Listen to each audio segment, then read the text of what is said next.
সামনেই চলেছে ক্যাপ্টেন রমেনদা, আমাদের পথ দেখিয়ে নিয়ে যাচ্ছে। ওপারেই দেখতে পাচ্ছেন বাংলাদেশ, আর আমি দাঁড়িয়ে আছি ভারতবর্ষে।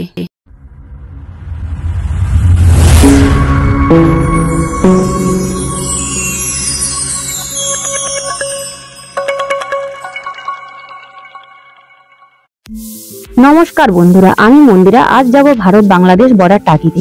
তাই সকাল সকাল চলে এলাম শিয়ালদহ স্টেশন। এখান থেকে শিয়ালদহ হাসনাবাদ লোকাল ধরে টাকি রোড স্টেশনে যেতে হবে।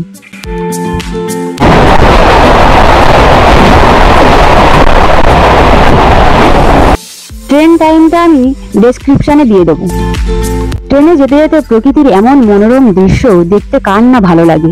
তার সঙ্গে যদি হয়ে যায় বাউল গান, তাহলে আপনার ভ্রমণের আনন্দ দ্বিগুণ বাড়িয়ে দেবে। মানুষ না প্রকৃতি না পুরুষ, যে কোনো একটা মনের মানুষ হতে পারে।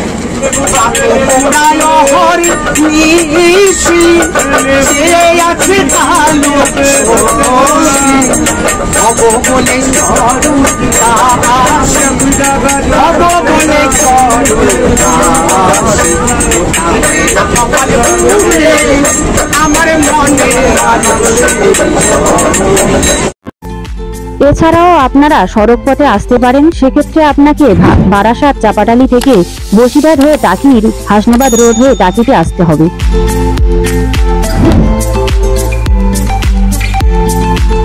কথা বলতে বলতে পৌঁছে গেলাম টাকি রোড স্টেশন। সময় লাগলো 1 ঘন্টা 50 মিনিট। এখান থেকে আমরা বাইরে যাব।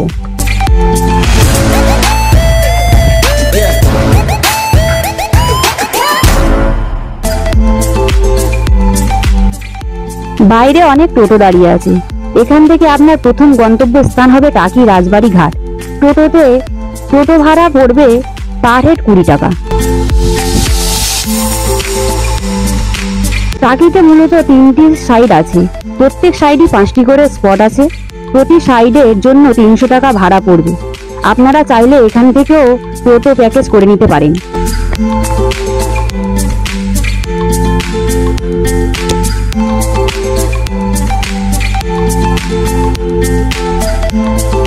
বেশি সময় নষ্ট করব না, এগিয়ে চললাম গন্তব্য স্থানে। যেহেতু আমাদের একদিনে ট্যুরের প্ল্যান ছিল। ছোট টাকি শহর ও তার আশপাশ নির্ভেজাল গ্রামে পরিবেশ ও তার পাশ দিয়ে বয়ে যাওয়া ইছামতি নদী, যার এক পাশে বাংলাদেশ ও অন্য পাশে ভারত, এই ভ্রমণের অন্যতম প্রধান আকর্ষণ। পৌঁছে গেলাম টাকি রাজবাড়ি ঘাটে। ইছামতির এই জায়গাতেই আগে ছিল টাকি রাজবাড়ি, যা কালের নিয়মে ভগ্নপ্রায়। টাকি পৌরসভার উদ্যোগে এখানে শান বাঁধানো ঘাট বানানো হয়েছে। টাকির এই রাজবাড়ি ঘাটে বিশেষত্ব হলো এখানে দুর্গাপুজোর পর এখানে রাজ পরিবারে প্রতিমা বিসর্জন হতো মহা ধুমধামের সহিত। সেই প্রথা আজও প্রচলিত আছে। সেই দিন ওপার বাংলা আর এপার বাংলা এক হয়ে যায় ইছামতির বুকে।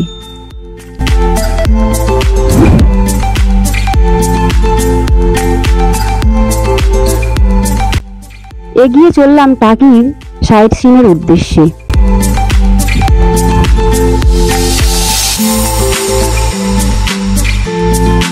এটা হলো রাজা প্রতাপাদিত্যর বংশধর কৃষ্ণদাস রায়চৌধুরীর বসত বাড়ি বা টাকি রাজবাড়ি।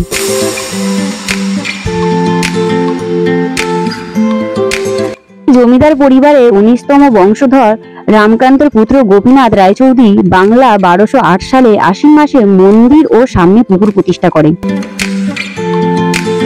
এলাম জমিদার জগবন্ধু রায়চৌধুরী পুবের বাড়ি। শুধুমাত্র দুর্গাপুজোর সময় এই বাড়িটি সর্বসাধারণের জন্য খোলা থাকে। টাকির বিখ্যাত বিসর্জনের রীতি অনুযায়ী এই পুবের বাড়ি প্রতিমা সবার প্রথম নিরঞ্জন হয়, তারপর বাকিদের।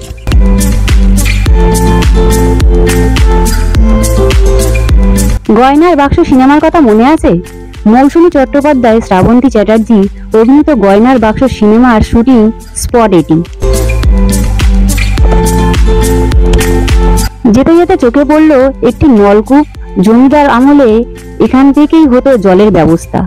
উপেন্দ্রনাথ বসুর স্ত্রী শ্রীমতী স্বর্ণলতা বসু এটি নির্মাণ করেন।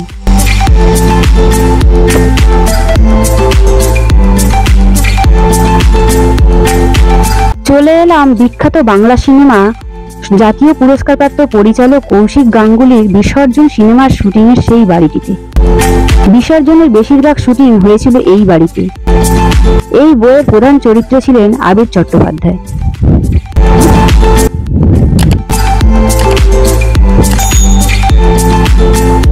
ঘুরতে ঘুরতে আর ঐতিহাসিক স্থান দেখতে দেখতে কখন যে সূর্য মাথার ওপর থেকে পশ্চিমে যাচ্ছে বুঝতেই পারলাম না। যাই হোক, এবার কিছু খেতে হবে। চলে এলাম টাকি পৌরসভা ক্যান্টিনে। খাওয়া দাওয়া করে নিলাম এই পৌরসভা গেস্ট হাউসে। আপনারা চাইলেও এখানে খেয়ে নিতে পারেন। প্রচুর লোক খাচ্ছে এখানে। রান্নার কোয়ালিটি খুব ভালো। এখানে আপনি চাইলে থাকতেও পারেন।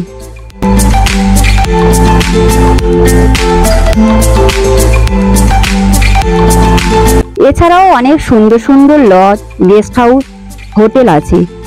আপনারা চাইলে এখানে থাকতে পারেন।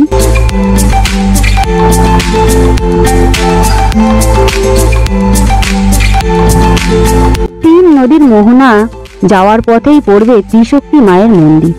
আপনারা অবশ্যই দেখে নেবেন।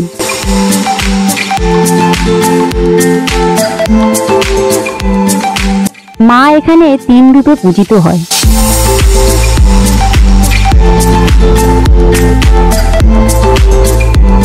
সব শেষে আমরা চলে এলাম মিনি সুন্দরবনের উদ্দেশ্যে।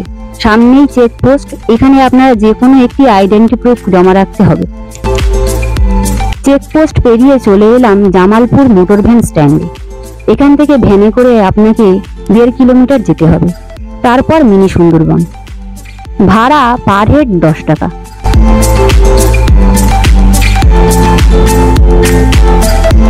চললাম মিনি সুন্দরবনের উদ্দেশ্যে।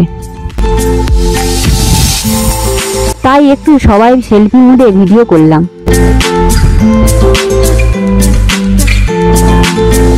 এখানে এসে দেখি সবার জন্য প্রবেশ মূল্য 10 টাকা নির্ধারিত আছে। টিকিট কেটে নিয়ে এগিয়ে যাচ্ছি মিনি সুন্দরবনের দিকে।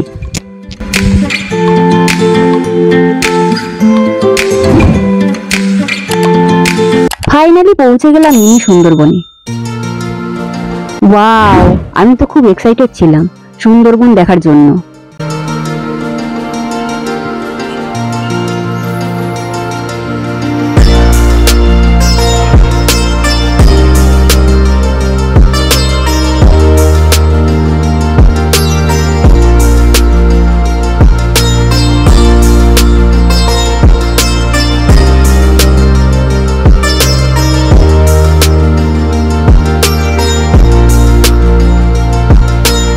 যেতে যেতে চোখে পড়লো বিভিন্ন রকমের গাছ। গাছের গায়ে নামও লেখা আছে। গরান গাছ, গেও গাছ, হেতাল, কালো বাইন, সাদা বাইন, অনেক ধরনের গাছ এখানে আছে। আর সবকিছুতেই নাম লেখা আছে গাছে। সব গাছে না, কিছু কিছু গাছের বিখ্যাত যেগুলো আনকমন গাছ সেইগুলো, গোলপাতা, সেই সব গাছের নাম লেখা আছে। এইসব গাছের নাম বইয়ে পড়েছিলাম। এখন এখানে এসে নিজের চোখে দেখছি। খুব অবাক লাগছে দেখে নিজের চোখে। সামনে দেখছি গেহুয়া গাছ।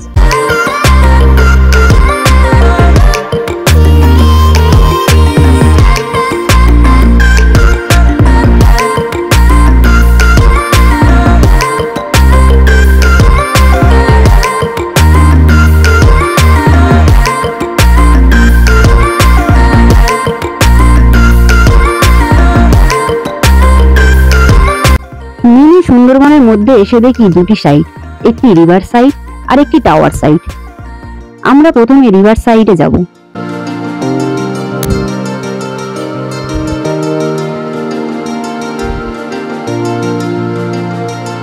সামনেই চলেছে আমাদের ক্যাপ্টেন রমেনদা, আমাদের পথ দেখিয়ে নিয়ে যাচ্ছে।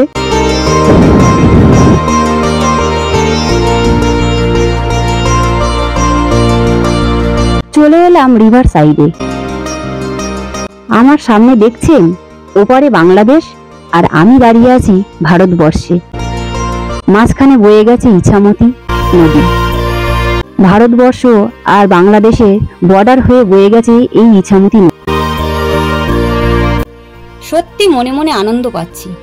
ভারতবর্ষে দাঁড়িয়েও বাংলাদেশ দেখতে পাচ্ছি।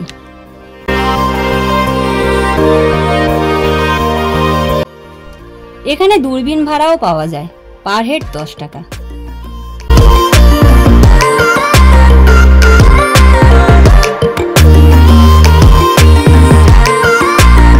আমিও একটু দূরবীনটা নিলাম ওপার বাংলার সৌন্দর্য উপভোগ করার জন্য। দূরবীন হাতে করতেই মনে হলো বাংলাদেশ আমার হাতের মুঠোয়, মনে হচ্ছে আমি বাংলাদেশের অনেক কাছে।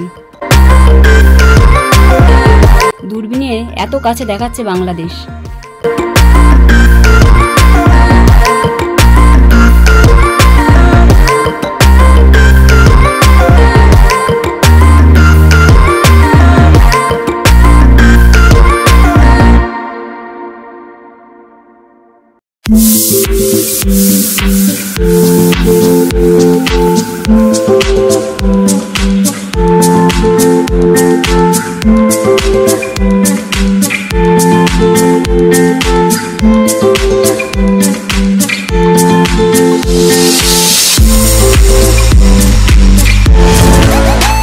যেতে যেতে চোখে পড়লো আবার সেই সব গাছ, তাই আরেকটু ভালো করে দেখে নিলাম।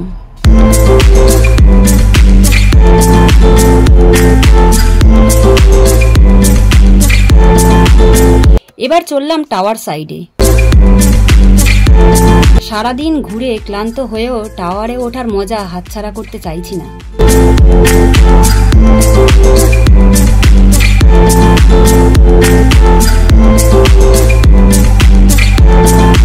তাই আমিও আমাদের টিমের সঙ্গে উঠে পড়লাম টাওয়ারে।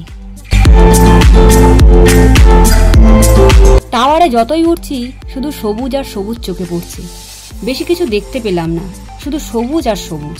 সবুজে ঘেরা গাছপালা দেখতে দেখতে মনে পড়ে গেল কবিগুরু রবীন্দ্রনাথ ঠাকুরের সেই বিখ্যাত সভ্যতার প্রতি কবিতার লাইন, দাও ফিরে সে অরণ্য লও এ নগর। ফিরে আসার সময় আরও একটি জিনিস চোখে পড়ল, খেজুর গাছ কেটে কিভাবে নলের সাহায্যে রস বের করে, যেটি আমরা নলেন গুড় নামে চিনি। আমার ভিডিওটি ভালো লাগলে লাইক কমেন্ট করে দেবেন, নতুন হলে চ্যানেলটি সাবস্ক্রাইব করে দেবেন। আজকের মতো টাটা, সবাই ভালো থাকবেন, সুস্থ থাকবেন।